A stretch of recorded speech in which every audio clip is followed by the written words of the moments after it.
Shalom, selamat pagi Bapak Ibu Saudara. Mari kita siapkan hati kita untuk kita memuji Tuhan pada pagi hari ini.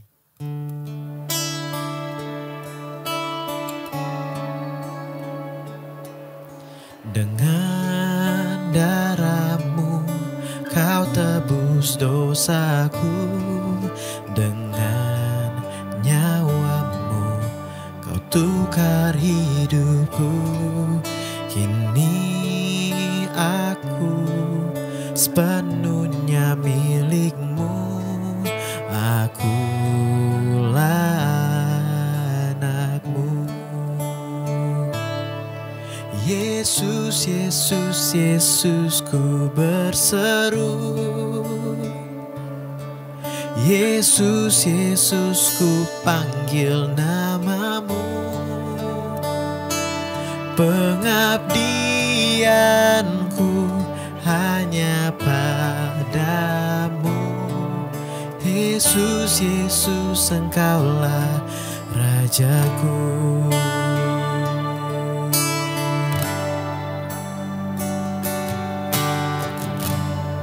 Sekali kita ulangi lagu ini dari awal. Dengan darah-Mu Kau tebus dosaku, dengan nyawa-Mu Kau tukar hidupku. Kini aku sepenuhnya milik-Mu, akulah anak-Mu.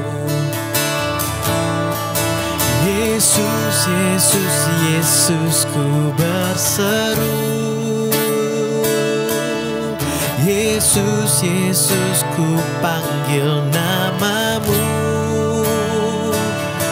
Pengabdianku hanya padamu. Yesus, Yesus, Engkaulah Rajaku. Yesus, Yesus, Yesus, ku berseru. Yesus, Yesus, ku panggil nama-Mu. Oh, pengabdianku hanya padamu. Yesus, Yesus, Engkaulah Rajaku. Dan pengabdianku hanya padamu. Yesus, Yesus, Engkaulah Rajaku. Pengabdianku hanya padamu. Yesus, Yesus, Engkaulah Rajaku.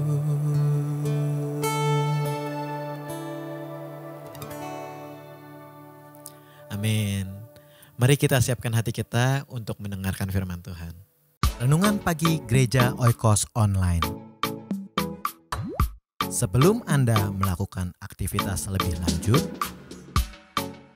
ikutilah Renungan Pagi hari Senin, Rabu, dan Jumat jam 4.30 pagi di YouTube channel Gereja Oikos Online.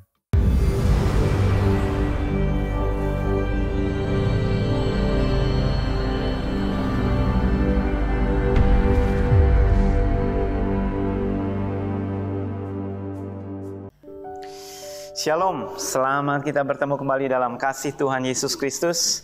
Firman Tuhan akan saya ambil dalam kitab Markus pasal 4 ayat 3. Dengarlah, ada seorang penabur keluar untuk menabur. Tuhan Yesus menyampaikan kalimat pertama atau kata pertama adalah dengarlah. Jadi barang siapa bertelinga, hendaklah ia mendengarkan. Yang tadinya saudara mungkin lagi sibuk mengerjakan apa, dan terus kemudian Tuhan bilang, dengarlah. Maka lantas tinggalkan itu semua dan konsentrasi dan dengarkan. Pada waktu ia menabur, sebagian benih itu jatuh di pinggir jalan, lalu datanglah burung dan memakannya sampai habis. Jadi ada seorang penabur, dia menaburkan benihnya, ada yang jatuh di pinggir jalan, tapi terus kemudian ada burung dan terus kemudian memakannya sampai habis, tidak tersisa. Sebagian jatuh di tanah yang berbatu, yang tidak banyak tanahnya. Jadi tanahnya berbatu, tidak banyak tanahnya, lalu benih itu pun segera tumbuh karena tanahnya tipis, ya. Tetapi sesudah matahari terbit, layulah ia dan menjadi kering karena tidak berakar. Jadi si benih ini bisa tumbuh tapi sesaat saja, pada saat matahari terbit, maka tidak berakar dan menjadi kering, ya. Sebagian lagi jatuh di tengah semak duri, lalu makin besarlah semak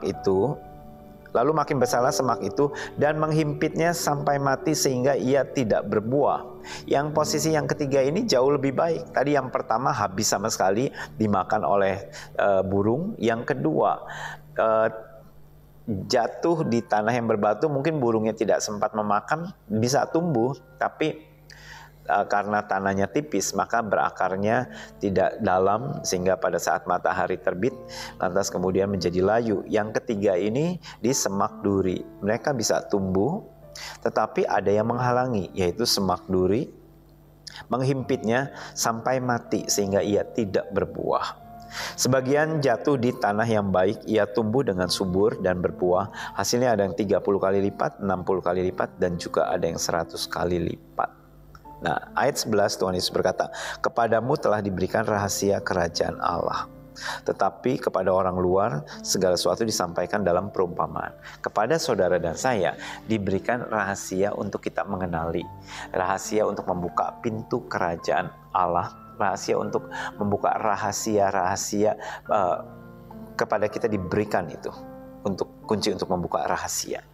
Nah, Tuhan Yesus sudah menguraikan cerita tentang penabur ini, jadi kita tidak perlu mencari rahasia lebih dalam lagi karena sudah dibukakan rahasianya oleh Tuhan Yesus, cerita perumpamaan ini. Nah, ada 4 kondisi hati manusia. Yang pertama, kondisi yang ada di pinggir jalan. Yang kedua, ada kondisi di tanah yang berbatu. Yang ketiga, ada kondisi tanah yang di dekat semak duri. Yang keempat adalah kondisi tanah yang subur. Nah, Tuhan Yesus mengatakan ada orang menaburkan benih, yaitu firman Allah. Nah, terus kemudian ayat 15 saya akan bacakan, ayat 14 ya. Markus 4 ayat 14. Penabur itu menaburkan firman. Orang-orang yang di pinggir jalan, tempat firman itu ditaburkan, ialah orang yang mendengarkan firman itu, lalu datanglah iblis dan mengambil firman yang baru ditaburkan di dalam mereka. Jadi ada seorang penabur sedang menaburkan firman Tuhan, sama seperti sekarang saudara sedang mendengarkan firman Tuhan, saudara sedang ditaburkan dengan benih firman Tuhan. Setiap kali saudara ke gereja, pengkhotbah sedang menaburkan benih firman Tuhan. Kondisi hati saudara itu seperti apa? Kalau kondisi hati saudara di pinggir jalan, itu ada burung yang akan mematuknya. Ada burung, ada setan yang akan merampas firman Tuhan tersebut. Sehingga apa yang disampaikan sepanjang ibadah saat itu, saudara tidak paham, tidak mengerti, dan setelah selesai saudara nggak dapat apa-apa, nggak tahu. Sebab sudah habis dimakan burung tersebut. Bisa saja karena kondisi hati yang tidak konsentrasi karena ada di pinggir jalan. Di pinggir jalan saudara tidak konsentrasi mendengarkan firman Tuhan, sambil pegang handphone, sambil check up WhatsApp, terus balas email saat mendengarkan. Oh, aku bisa mendengar kok sambil dengar sambil ini. Ya mungkin saudara memiliki kemampuan seperti itu, tapi itu menunjukkan bahwa saudara sedang berada di pinggir jalan. Yang melihat begitu banyak lalu lalang kendaraan lewat sana sini, orang seliweran ke sana kemari, saudara tidak konsentrasi. Pada waktu engkau tidak konsentrasi, maka setan itu akan mengambil benih firman Tuhan dan akan merampasnya, sehingga firman saudara tidak mendapatkan apa-apa. Ada orang ke gereja, saya tidak dapat apa-apa. Saya tidak ngerti apa-apa. Kenapa? Karena berada dalam posisi di pinggir jalan. Dan terus kemudian di ayat 16, demikian juga yang ditaburkan di tanah yang berbatu, ialah orang yang mendengarkan firman itu segera menerimanya dengan gembira, tetapi mereka tidak berakar dan tahan sebentar saja. Apabila datang kemudian penindasan atau penganiayaan karena firman itu, mereka segera murtad. Ini adalah tipe orang yang tidak berakar dan tidak bertumbuh. Jadi mereka cuma punya tahan sebentar saja.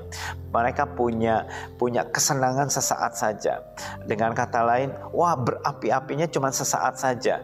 Wah, pada awal-awal sangat aktif sekali ke gereja. Wah, sangat aktif sekali di dalam pelayanan. Sangat aktif sekali di dalam oikos, di dalam komsel. Wah, pokoknya dalam kegiatan gereja.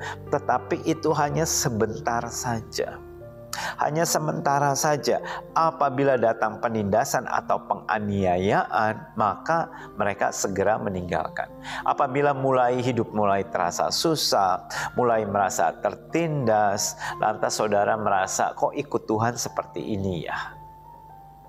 Di mana janji Tuhan yang katanya Tuhan akan mengangkat saya menjadi kepala, bukan menjadi ekor? Di mana firman Tuhan yang mengatakan bahwa Tuhan sekali-kali tidak meninggalkan saya? Kok saya mengalami hal seperti ini? Pada saat ada penganiayaan, pada saat ada kesusahan datang dalam hidup, maka saudara bisa teruji apakah benih firman Tuhan itu berakar kuat atau hanya bertahan sebentar saja. Orang yang hatinya penuh dengan tanah berbatu, pada saat kesusahan datang, bagi mereka adalah meninggalkan Tuhan. Ya, bagi mereka adalah it's okay untuk tidak beribadah. It's okay untuk meninggalkan Tuhan. Dan terus kemudian ayat 18, dan yang lain ialah yang ditaburkan di tengah semak duri. Itulah yang mendengarkan firman Tuhan, lalu kekhawatiran dunia ini, tipu daya kekayaan, dan keinginan-keinginan akan hal yang lain masuklah menghimpit firman itu sehingga tidak berbuah. Apa yang menyebabkan firman itu tidak berbuah? Di dalam tanah yang memiliki semak duri, ada yang menghimpit semak duri tersebut, menghimpit benih itu sehingga benih tersebut tidak bisa berbuah. Ada orang ikut Tuhan 5 tahun, 10 tahun, tapi tidak dewasa-dewasa, tidak banyak buah yang dihasilkan atau tidak berbuah sama sekali, karena ada 3 hal yang menghimpit mereka. Ada kekhawatiran. Kita semua hampir semua kita khawatir akan hari esok, kita khawatir akan masa depan anak-anak kita, masa depan mungkin pada waktu menjalani hari tua, nanti ikut dengan siapa, atau siapa yang akan memelihara saya. Mulai banyak kekhawatiran, dan terus juga tipu daya kekayaan. Tipu daya kekayaan adalah mungkin tidak salah untuk orang Kristen untuk menjadi sukses, ya. Tetapi ada tipu daya di dalamnya yang masuk di dalamnya sehingga membuat pada saat kita ingin menjadi orang yang sukses bisa mengorbankan segala sesuatunya, termasuk iman, termasuk jam ibadah sekalipun, karena ada tipu daya kekayaan. Dan terus ada keinginan-keinginan lain yang masuk dalam hidup ini sehingga menghimpit firman tersebut. Akibatnya firman tersebut tidak berbuah. Tidak banyak buah yang dihasilkan atau sama sekali tidak berbuah. Nah, di sini ada hal-hal yang menghimpit dalam hidup kita. Pada waktu saudara datang ke gereja, pada waktu saudara mendengarkan firman Tuhan, saudara terima firman Tuhan tersebut. Apakah saat itu saudara sedang menaruh firman Tuhan tersebut di tanah di pinggir jalan? Kalau tanah pinggir jalan, saudara hanya mendengar sesaat, setelah itu hilang, lupa. Apakah saudara menaruh di hati yang berbatu? Dengan kata lain, bertahan hanya sebentar saja, hanya senang sesaat saja. Ataukah di semak duri? Pada waktu di semak duri, ya dia bertumbuh, tetapi terus ada yang menghimpit. Ada hal-hal yang menghalangi kita untuk maju di dalam Tuhan. Dan yang menghalangi itu adalah 3 hal tersebut. Ada kekhawatiran dalam hidup ini. Kekhawatiran ini membuat iman kita tidak bertumbuh. Padahal Tuhan Yesus sudah sangat jelas sekali memberikan pelajaran kepada pengikutnya, kepada kita semua. Jangan kamu khawatir. Tuhan Yesus sampai ngambil ilustrasi tentang burung di udara. Sampai dikasih contoh burung di udara ini tidak punya gudang, tidak punya persediaan makanan, tidak punya saving account, tidak punya tabungan, tapi masih tetap hidup dan masih tetap dipelihara. Kemudian Tuhan kembangkan lagi. Lihat, perhatikan bunga bakung di padang. Tidak ada pakaiannya seindah seperti bunga bakung. Kalau untuk yang hari ini didandani dan sorenya sudah hilang, Tuhan saja berikan pakaian yang indah untuk bunga bakung. Terlebih lagi kita, yang ibaratnya kalau kita cuman pakai sebentar ini, udahlah nggak usah pakai ala kadarnya. Tuhan tidak, Bapa di surga tidak. Dia mendandani bunga bakung. Dari pagi, meskipun sampai sore layu dan terus akhirnya itu dibuang, tetap Tuhan dandani. Artinya tetap bunga itu dibuat dengan sangat indahnya, tercipta dengan sangat indahnya, meskipun hanya dipakai cuma beberapa jam saja. Terlebih lagi hidup kita, terlebih lagi diri kita. Dan Tuhan Yesus menjelaskan dengan sangat jelas sekali, kalau kamu khawatir, kamu bisa menghimpit firman Tuhan sehingga hidupmu tidak berbuah. Itu sebabnya ada orang Kristen yang sudah puluhan tahun ikut Tuhan, tetapi kekhawatiran itu menghimpit hidupnya sehingga dia tidak berbuah. Ada kekhawatiran, ada tipu daya kekayaan, dan juga ada keinginan-keinginan dunia lainnya. Dan ayat 20, dan akhirnya yang ditaburkan di tanah yang baik ialah orang yang mendengar dan menyambut firman itu, lalu berbuah. Ada yang 30 kali lipat, 60 kali lipat, dan ada yang 100 kali lipat. Ada tipe yang keempat adalah tanah ini adalah tanah yang sangat subur, tanah yang sangat baik sekali. Begitu mendengar, dia menyambut firman-Nya. Begitu mendengarkan firman Tuhan, disambutnya, diterimanya dengan sukacita, lalu berbuah. Kenapa? Karena tanahnya adalah tanah yang subur. Bagaimana waktu saudara mendengarkan firman Tuhan? Tanah apa yang saudara sedang siapkan hari ini? Apakah tanah di pinggir jalan, tanah berbatu, tanah yang penuh duri dan onak, ataukah tanah yang subur? Dan biarlah setiap kali kita mendengarkan firman Tuhan, setiap kali kita mendengarkan renungan, kita selalu memberikan tanah yang baik, tanah yang subur. Singkirkan hal-hal yang menghalangi pikiran kita untuk konsentrasi kepada firman Tuhan. Singkirkan sosial media untuk sementara waktu.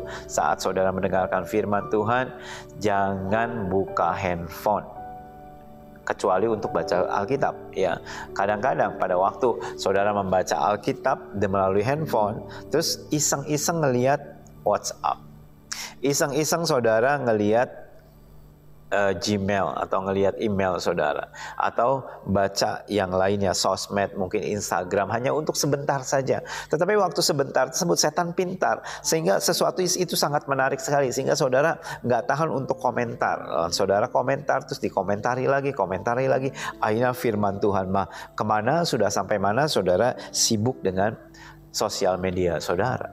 Hati-hati. Tipu daya tersebut itu membuat firman Tuhan tidak berbuah, membuat firman Tuhan terhimpit, membuat firman Tuhan habis dimakan burung di udara. Karena itu pada saat kita beribadah kepada Tuhan, stop untuk kita terdistraksi. Konsentrasi kepada firman Tuhan. Kalau saudara tidak memiliki Bible seperti buku ini lagi dan semua ada di handphone, saudara bisa buka handphone saudara setelah selesai. Jangan mencoba untuk membuka sosmed pada waktu firman Tuhan diberitakan. Nanti habis dicuri oleh iblis. Dan biarlah firman Tuhan hari ini memberikan pengertian kepada kita semua untuk kita bertumbuh, berbuah 100 kali lipat di dalam hidup kita. Amin. Tuhan Yesus memberkati. Mari kita satu dalam doa. Tuhan Yesus, kami mengucap syukur buat hari ini, dan biarlah Tuhan Kau berkati setiap anak-anak-Mu yang mendengarkan firman Tuhan. Dan biarlah Tuhan, untuk setiap kali kami beribadah kepada Tuhan, kami ingin konsentrasi dan kami ingin memberikan yang terbaik supaya kami bertumbuh, berbuah 30 kali lipat, 60 kali lipat, bahkan 100 kali lipat di dalam hidup kami. Terima kasih Tuhan. Berkati setiap kebutuhan anak-anak-Mu, berkati pekerjaan mereka dan segala sesuatu yang mereka rencanakan, dan biarlah rencana Tuhan yang terjadi dalam hidup kami. Di dalam nama Tuhan Yesus. Amin. Tuhan Yesus memberkati. Sampai jumpa.